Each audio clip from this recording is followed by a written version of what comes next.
Well, he's a unique guy that he's such a good player, for one. I think he's, always just working to get better himself. So, I mean, that's nice to be around that. And it's nice to watch his game continue to grow and become a real detailed player in there. But probably the best thing that he does is just his presence on the field, in the locker room with the guys. I mean, he is all about football. He is all about the team. He is all about, doing it the right way. He's just got that kind of it factor about him. And that'll be the hardest thing about replacing KEISHAWN is really just who he is. I suppose he's he is a good football player, but he brings so much to the table in that intangible section. That's going to be the hardest thing for us to replace next year. So I'm excited for him to end his career in a game like this. Yeah, he's been here a long time, and he's one of those guys that's like, wow, where did this go? It's like KEISHAWN's actually going to be done. I mean, we've been here for a long time, but it just goes so fast. I'm excited for him to play this game. Yeah, I always think it's unique when we play those freshmen. I'm always, especially when they come out and can play at a high level from the start. I think the thing that's interesting about Savon, we've kind of said from the start, he's such a great kid. He wants to do everything just right, and sometimes that can slow guys down a little bit. And so I think just him getting more reps in games and moving him to different positions and kick returning and all those things, you really feel like his future is going to be really, really bright. As explosive as he is, you're kind of excited to see how this thing's going to go for him when he just plays more and he doesn't think so much and he just goes. And you see flashes in the games, you see flashes in practice where you're just like, wow, this is different and this is really, really special. And he's a great guy to be able to coach. I don't think for us special teams is ever added importance. It's always of paramount importance in every game we play.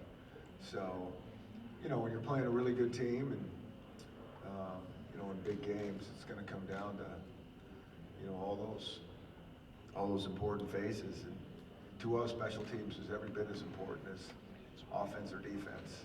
So we put as much emphasis in it from day one of spring football till we do right now. So it doesn't change the importance of it. It is important every game, every day to us. Well, I think any really explosive offense in this day and age, it's always about the quarterback. I think Barkley's a unique, rare talent. With that size and that speed, there's no question. I mean, that's why he's going to be drafted where he's going to be drafted. I mean, that's obvious. But the guy that makes this go is the quarterback, for sure.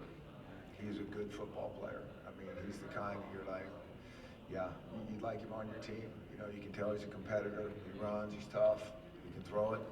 They use him in unique ways. They're real creative on offense, and different things they do with him, and he makes it go.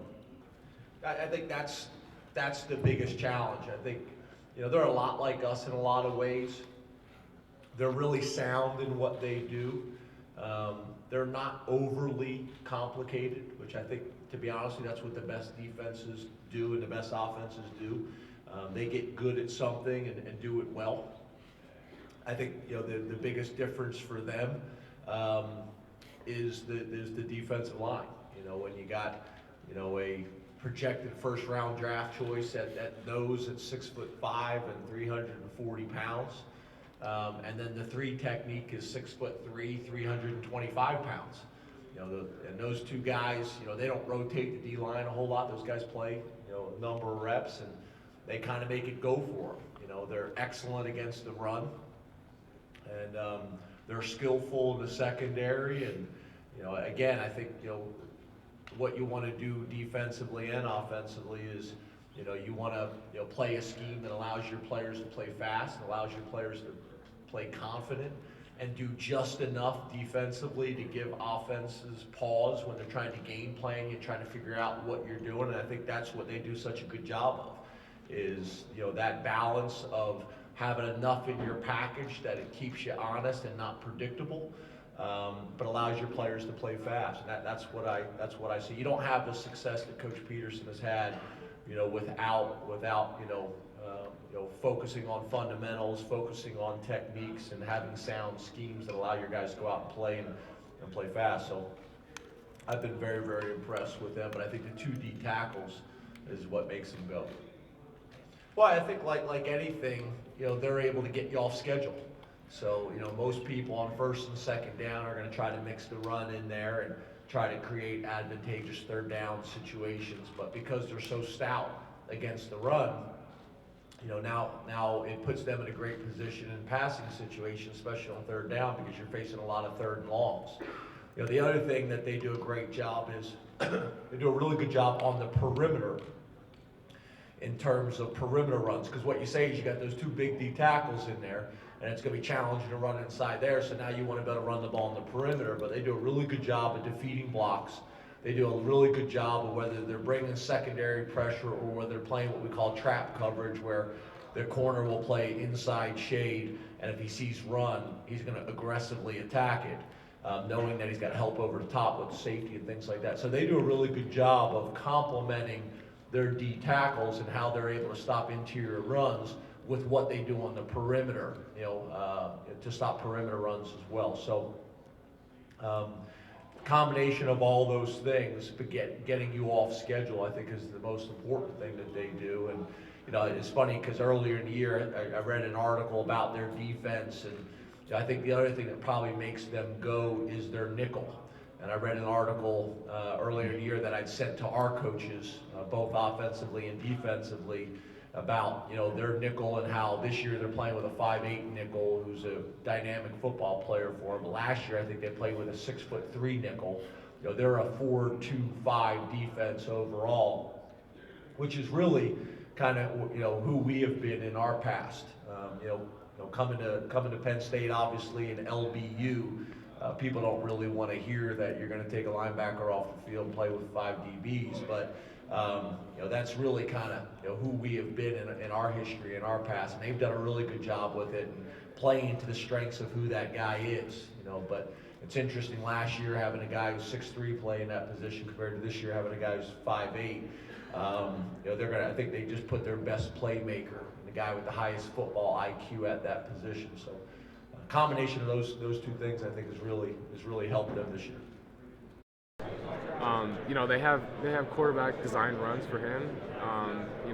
He can hurt us both ways on the ground and in the air. So I mean, we definitely have to contain Saquon, but we have to contain the quarterback just as much. We knew that we had still had a chance to play in a big time bowl game like this, and so that can motivate you too. Still Fiesta Bowl. I'm pretty excited to be here. I'm happy about the matchup, and just excited to play in a big time bowl game.